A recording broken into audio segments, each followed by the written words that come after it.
Let me bring in now the president of Howard University, Dr. Wayne Frederick. Dr. Frederick, first of all, I know this is a bittersweet time for you. This is the end of your tenure. You're going to be president emeritus, I guess, and you're handing the baton off. I know that feeling myself, and I'm sure it's both exciting and scary at the same time. But let me ask you about today. What does this mean for Howard? You know, this means several things. First and foremost, we've seen an increase in applications recently, and I think some of that obviously is because of what happened with the George Floyd murder, and I think a real strong look at race in this country. But some of it also is because of the excellence that we put forward in our appeal to students. As a result, we have our largest enrollment at 13,000 plus. The reality, though, is a large number of those students are still from low-income backgrounds. And so from a capacity point of view, I am concerned that we are already close to a limit of what we can, bring in. And then I think when you look at the entire historically Black college and university pool, as it were, we have 3% of the higher ed institutions in this country accounting for 25% of the bachelor's degrees awarded to African Americans. So clearly, these institutions have been important, but clearly the rest of the institutions in the country are not carrying their load. This could decrease their interest and involvement in educating a diverse population even further. How much do you feel like this ruling impacts your admissions policy, or the admissions policies of HBCUs in particular? At Howard, it could be dramatic. We've graduated more Black physicians in this country since medical education started.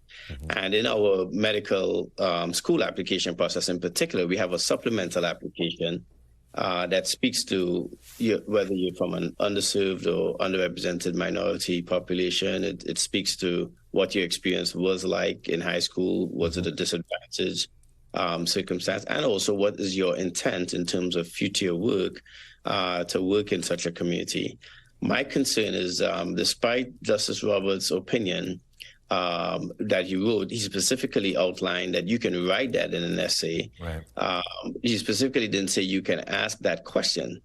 And I am concerned about what types of lawsuits could be filed as a result of somebody, for instance, not getting into my medical school. And why am I concerned about that? We got as many as 11,000 applications for only 130 spots. We have the 5th most selective medical school in the country. So that could be a challenge. So you expect to you might be sued on your admission practices just based on this ruling in the medical school. It sounds like you're anticipating this.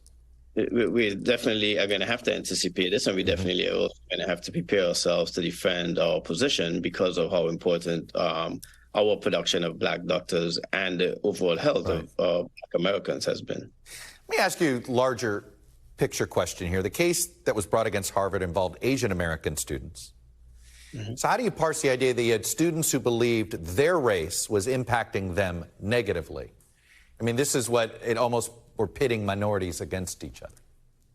Yeah, I think that's also a very complicated discussion. I think the issue here was not to compromise anyone by affirmative action, but to ensure that you were supporting those who otherwise, throughout their lives and throughout generations, did not have the same opportunity. Again, one of the opinions written, I believe the opinion written by Justice Thomas, outlined the fact that this current generation should not be responsible for what happened before. But the reality is generational wealth for Black Americans have been impacted. Right. Generational opportunities for education have been impacted. And if generational wealth is impacted, it means the opportunity to go to certain types of schools, live in certain neighborhoods, and to have certain opportunities have been impacted. So when a student writes an essay, for instance, about their experiences, they don't necessarily have diverse experiences. They didn't get to play water polo.